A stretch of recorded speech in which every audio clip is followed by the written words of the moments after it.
Avez-vous déjà réfléchi à la véritable nature de l'enfer? Ce concept énigmatique, tel que décrit dans la Bible, a captivé, laissé perplexe et provoqué des discussions approfondies à travers d'innombrables générations. À la base, l'enfer est souvent perçu comme un royaume ou une condition de punition après la mort. Mais à quoi ressemble vraiment l'enfer? Comment la Bible décrit-elle sa réalité? Salutations, chers amis. Aujourd'hui, nous nous lançons dans une exploration profonde de la vie après la mort, en nous plongeant dans les enseignements bibliques qui éclairent les mystères de ce qui se trouve au-delà de cette vie. Notre objectif est de découvrir les vérités qui ont fasciné l'humanité à travers l'histoire. Si ce sujet vous intéresse, pensez à vous abonner pour vous assurer de ne manquer aucune de nos futures discussions. La Bible caractérise fréquemment l'enfer comme un lieu de souffrance intense et de feu implacable. Dans le livre de l'Apocalypse, nous rencontrons une description frappante, et le diable qui les séduisait fut jeté dans les temps de feu et de soufre, où étaient aussi la bête et le faux prophète. Et ils seront tourmentés jour et nuit, au siècle des siècles. Apocalypse 20h10. Ce verset illustre de manière frappante le concept de châtiment éternel. La terminologie grecque utilisée ici est délibérée et sans ambiguïté, soulignant une durée sans fin en faisant référence à « au siècle des siècles », ce qui peut être traduit par « jusqu'au siècle des siècles ». Jésus lui-même a souligné la nature implacable de ce feu. Dans Marc 9h43, il prévient « si ta main te fait trébucher, coupe-la. Mieux vaut entrer manchot dans la vie que d'avoir les deux mains dans la géhenne, dans le feu qui ne s'éteint pas. » Ces références bibliques dressent un tableau effrayant de l'enfer comme lieu de tourment perpétuel, soulignant la gravité des conséquences pour ceux qui s'écartent de la justice. Saviez-vous que le terme « enfer » provient de la traduction grecque ancienne du mot hébreu pour la vallée de Hinnom? Cette vallée, située à l'extérieur des murs de Jérusalem, était autrefois un site corrompu par le culte de Moloch et le sacrifice d'enfants.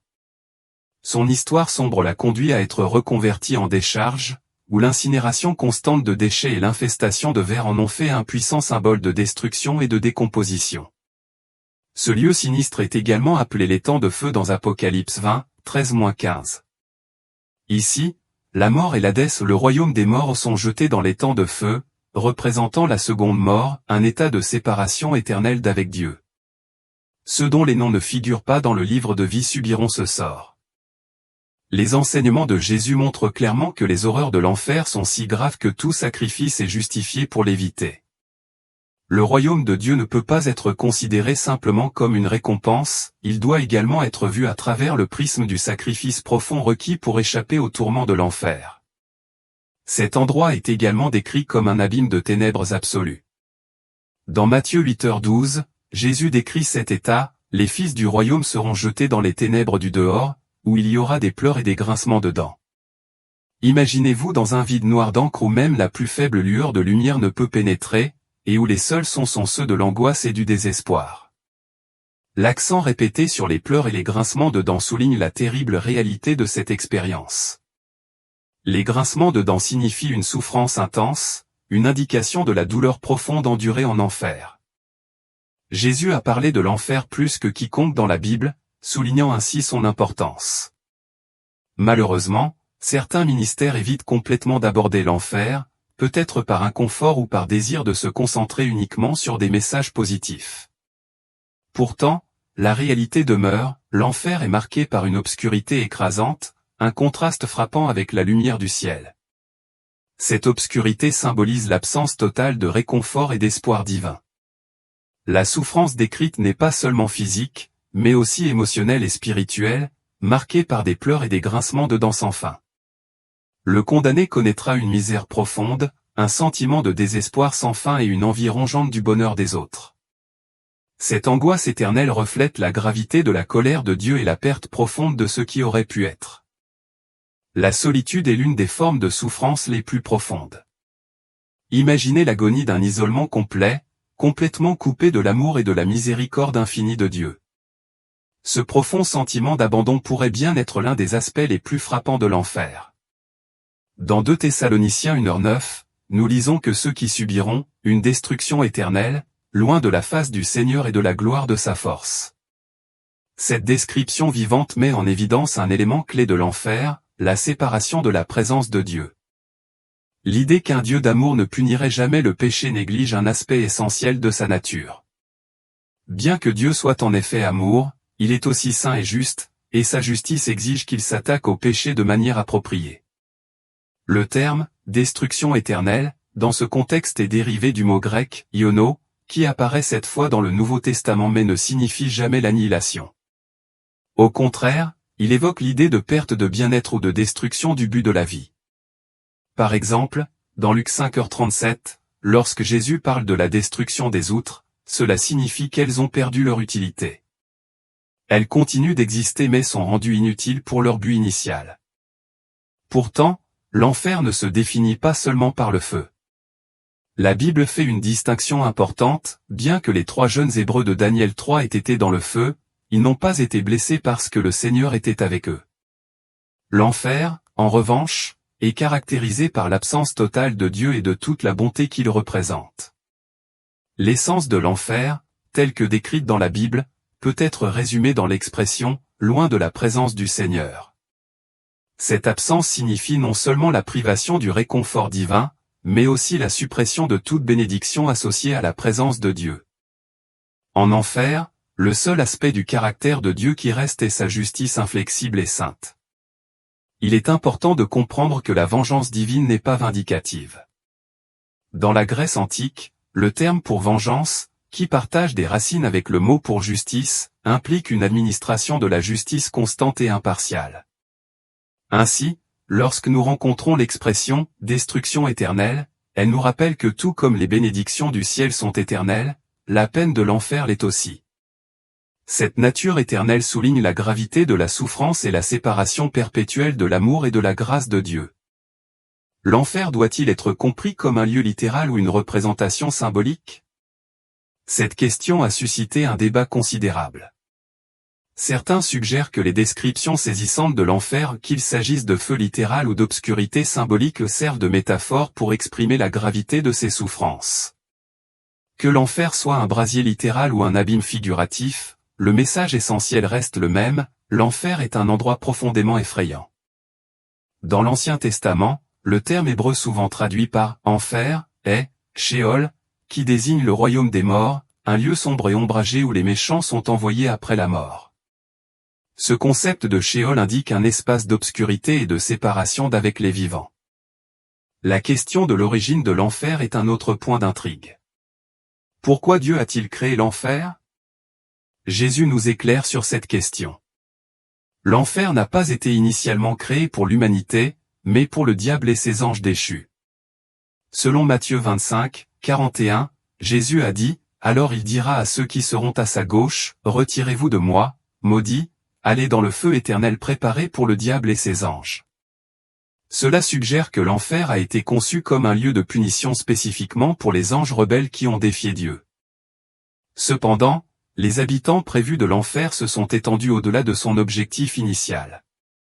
Les êtres humains, par leur choix et leur alignement avec le mal, se sont retrouvés en enfer. Bien qu'elle n'ait jamais été destinée aux humains, la justice divine permet à ceux qui s'alignent sur le diable de partager le sort initialement réservé à lui et à ses disciples. En ce sens, l'enfer sert de conséquence finale pour ceux qui choisissent de suivre le chemin de la rébellion contre Dieu. L'existence des anges déchus est une réalité reconnue dans les Écritures. Malgré la difficulté que certains pourraient avoir à accepter l'idée que les anges soient tombés en disgrâce, la Bible raconte leur rébellion et le jugement qui s'ensuit. Colossiens 1h16 affirme que Dieu est le créateur de toutes choses, car c'est par lui qu'ont été créées toutes choses dans les cieux et sur la terre, les visibles et les invisibles, trône, dignité, principauté, autorité, tout a été créé par lui et pour lui.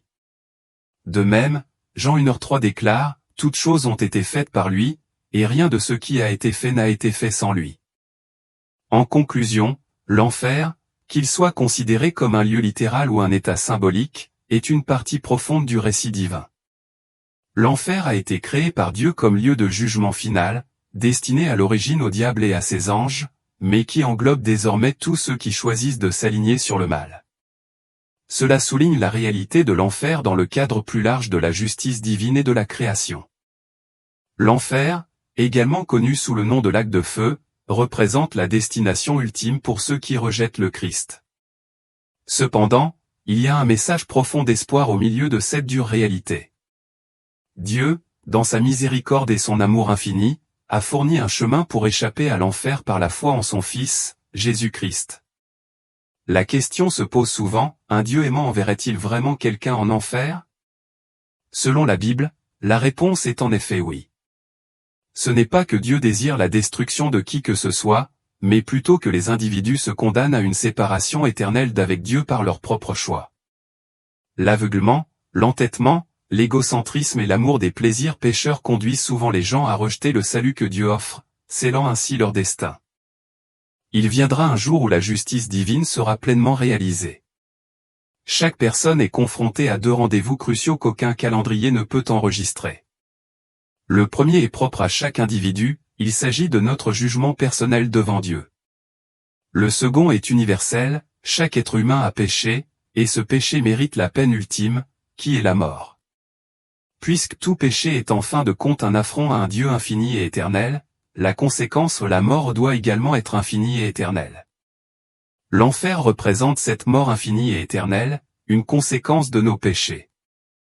Jésus a parlé du châtiment de l'enfer comme étant aussi éternel que les joies du ciel. Ceux qui sont condamnés à l'enfer subiront la colère et la fureur sans fin de Dieu, pleinement conscients que leur souffrance est juste et qu'ils sont seuls responsables. La réalité de l'enfer sert de rappel à la gravité du rejet de l'offre de salut de Dieu. Lorsque l'on aborde des questions aussi profondes que la vie après la mort, la Bible constitue une source d'orientation essentielle. L'une des questions pressantes auxquelles beaucoup cherchent à répondre est de savoir si l'enfer existe vraiment. Si la croyance au paradis est répandue, la croyance à l'enfer est moins courante. Néanmoins, la Bible affirme la réalité des deux royaumes. Elle fournit un enseignement clair selon lequel l'enfer est aussi réel que le paradis, et elle souligne l'importance de choisir la vie par le Christ pour éviter ce terrible sort. Chacun d'entre nous a commis des péchés, comme l'indique Romains 3h23. La Bible indique clairement que la juste conséquence de nos péchés est la mort, selon Romains 6h23. Étant donné que nos transgressions sont en fin de compte contre un Dieu éternel, la punition doit également être éternelle. Cette punition éternelle est ce que la Bible appelle l'enfer.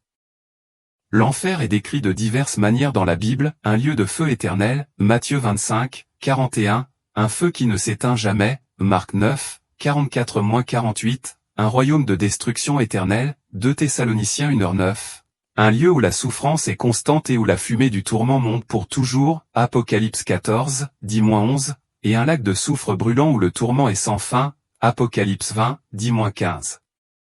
Ces descriptions soulignent collectivement la sévérité et la permanence du châtiment de l'enfer. La Bible ne fournit pas de coordonnées géographiques explicites pour l'enfer. Son emplacement précis reste indéterminé, qu'il existe dans notre univers physique ou dans une dimension complètement différente. L'enseignement biblique ne se concentre pas sur l'emplacement précis de l'enfer, mais sur l'impératif de mener une vie juste pour éviter un tel sort. Les images vives utilisées pour décrire l'enfer servent à souligner sa gravité et à instiller un sentiment de peur et d'urgence. L'enfer est décrit comme un lieu réel, dont le but principal est d'agir comme un royaume de jugement divin. Les apôtres, en particulier Paul, ont également abordé la réalité de l'enfer dans leurs enseignements. Paul a mis en garde contre la colère imminente et a souligné la nécessité du salut par Jésus-Christ pour échapper à ce terrible sort. En termes simples, la Bible affirme la réalité de l'enfer et le décrit comme un lieu de punition et de séparation d'avec Dieu, marqué par des images qui soulignent son horreur. Dans les enseignements bibliques, il est essentiel de se rappeler que si l'enfer sert d'avertissement sévère des conséquences de l'écart par rapport à l'ordre divin de Dieu, la Bible offre également de l'espoir par Jésus-Christ. Par la foi en lui, nous pouvons éviter les tourments de l'enfer et atteindre la vie éternelle. L'enfer, dans ce contexte, met non seulement en évidence la gravité de la rébellion contre Dieu, mais encadre également le récit plus large de la rédemption et du salut. Il sert à la fois de récit édifiant et de toile de fond à la promesse d'espoir et de rédemption disponible par le Christ. La mort, une partie inévitable de l'existence humaine, a longtemps été une source de contemplation, de peur et d'espoir dans toutes les cultures et religions. Chaque tradition offre sa propre perspective sur ce qui se passe après le dernier souffle. La Sainte Bible fournit des aperçus profonds sur la vie après la mort, mettant en lumière les destinées qui attendent les croyants et les non-croyants. Y a-t-il une vie après la mort? Cette question est au cœur de la curiosité humaine. Le livre de Job aborde cette question de manière poignante avec la question « Si un homme meurt, revivra-t-il » Job 14h14. Jésus-Christ, par ses enseignements et sa résurrection, offre une affirmation claire de la vie au-delà de la mort.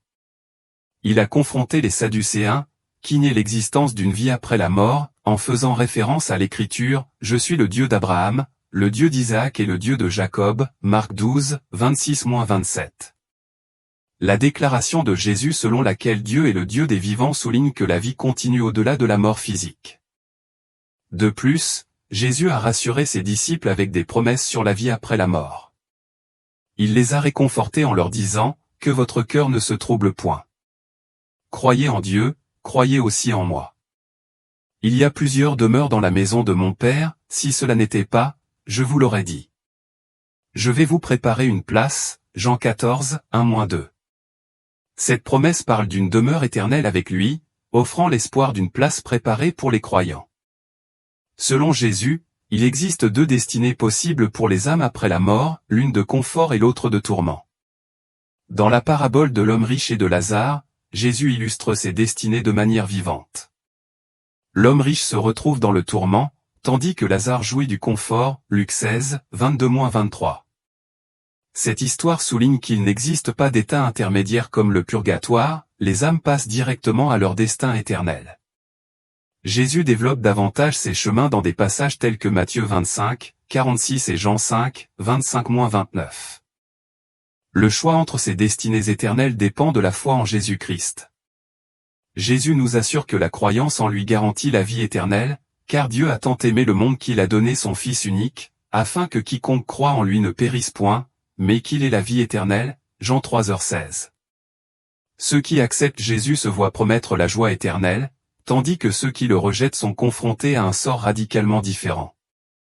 Jésus décrit un lieu de ténèbres, où il y aura des pleurs et des grincements de dents, Matthieu 8h12. Il nous exhorte à faire des choix judicieux, en soulignant le chemin étroit qui mène à la vie par opposition au chemin large qui mène à la destruction, Matthieu 7, 13-14. En résumé, la Bible nous assure de la vie après la mort et offre une distinction claire entre les chemins de la joie éternelle et du tourment. Par la foi en Jésus-Christ, les croyants se voient promettre une demeure éternelle avec Dieu, tandis que ceux qui le rejettent font face à la dure réalité de la séparation d'avec Dieu. Ce choix souligne l'importance de la foi et l'urgence de prendre une décision qui affecte notre destinée éternelle. Quelqu'un a effectivement vaincu la mort et a ouvert la voie à d'autres, Jésus-Christ. Par sa résurrection, il a affirmé la réalité de la vie après la mort et a ouvert la voie à la vie éternelle. En tant que croyants, nous trouvons un profond réconfort dans la déclaration triomphante de l'apôtre Paul. « Où est ta victoire, ô mort? Où est ton aiguillon, ô mort ?» 1 Corinthiens 15h55. Cette victoire sur la mort est une pierre angulaire de la foi chrétienne, offrant espoir et assurance à ceux qui l'acceptent. Pour ceux qui n'acceptent pas Jésus comme leur sauveur, la perspective de la vie après la mort est loin d'être réconfortante. Selon Apocalypse 20, 14-15, après le jugement, ceux qui ne sont pas inscrits dans le livre de vie feront face à la seconde mort et seront condamnés éternellement à l'étang de feu. Cette réalité souligne l'urgence de faire un choix qui aura un impact sur l'éternité. Alors, que pouvons-nous faire? Le concept de l'enfer peut en effet être intimidant, mais la bonne nouvelle est que nous pouvons éviter un tel sort par la foi en Jésus-Christ et en son amour sacrificiel. La Bible souligne que le salut est accessible à tous ceux qui croient et font confiance à Jésus maintenant, plutôt que de reporter cette décision cruciale. Le message clé de la Bible ne concerne pas seulement la peur de l'enfer, mais aussi l'amour profond, la grâce et le salut offerts par Jésus. Il fournit un moyen de se réconcilier avec Dieu et assure la vie éternelle en sa présence. Comme prophétisé dans le livre de l'Apocalypse, un temps de jugement viendra. Satan, le grand trompeur, fera face à son jugement final dans les temps de feu, où il sera tourmenté jour et nuit pour toujours. Après cela, le jugement du grand trône blanc aura lieu, où chaque individu sera jugé selon ses actes et son acceptation ou son rejet du salut du Christ. Ceux dont les noms ne figurent pas dans le livre de vie seront également jetés dans les temps de feu, expérimentant une séparation éternelle de la présence de Dieu. Cependant, pour ceux qui ont accepté le sacrifice du Christ et le don du salut, la promesse est celle de la vie éternelle dans les nouveaux cieux et la nouvelle terre. Dans cette nouvelle création, la douleur, le chagrin et la mort n'existeront plus. Comme le déclare Apocalypse 21h1, puis je vis un nouveau ciel et une nouvelle terre, car le premier ciel et la première terre avaient disparu, et la mer n'était plus. Cette vision de la vie éternelle offre une promesse pleine d'espoir et de réconfort à tous ceux qui croient. En conclusion, les enseignements de la Bible sur la vie après la mort soulignent la profonde signification de la foi en Jésus-Christ. La décision qui nous attend est d'une clarté frappante, nous pouvons choisir d'embrasser la vie éternelle avec le Christ ou faire face à la séparation et au tourment éternel. Les Écritures exhortent constamment chaque individu à accepter le salut offert par Jésus, qui assure un avenir rempli d'espoir et de gloire. Prière, Père Céleste, nous venons devant toi aujourd'hui avec un cœur ouvert, cherchant à comprendre et à clarifier les vérités révélées dans ta parole. La réalité du ciel et de l'enfer peut être intimidante à contempler. Nous te demandons de nous guider, Seigneur, pour nous aider à comprendre pleinement la gravité de nos choix et leurs conséquences éternelles. Rappelle-nous ton amour infini et le sacrifice incroyable que Jésus a fait pour nous ouvrir la voie qui nous éloigne du châtiment éternel. Accorde-nous la sagesse de comprendre ces vérités et le courage de nous tourner vers toi. Nous prions particulièrement pour ceux qui luttent contre la peur ou le doute, qu'ils puissent faire l'expérience de ton réconfort et de ta présence et se rendre compte qu'à travers la foi en Jésus, ils ont une promesse d'espoir et d'avenir avec toi. Nous sommes reconnaissants pour ta parole qui nous guide et pour ta présence constante dans nos vies, toujours prête à nous écouter. Aide-nous à vivre d'une manière qui reflète ton amour et ta grâce, afin que d'autres puissent connaître et expérimenter l'espoir que nous trouvons en toi. Au nom de Jésus, nous prions. Amen. Maintenant, une question qui vous fait réfléchir, si vous aviez l'occasion de poser directement une question à une figure spirituelle ou divine sur l'au-delà, sur quoi vous interrogeriez-vous et pourquoi? Je vous encourage à partager vos réponses perspicaces dans les commentaires. Si vous avez trouvé ce contenu intéressant, soutenez-nous en vous abonnant pour ne manquer aucune de nos prochaines vidéos. Ensemble, nous pouvons éclairer davantage d'esprits et approfondir notre compréhension. Merci d'être là. Jusqu'à la prochaine fois, que la lumière de la vérité guide votre chemin.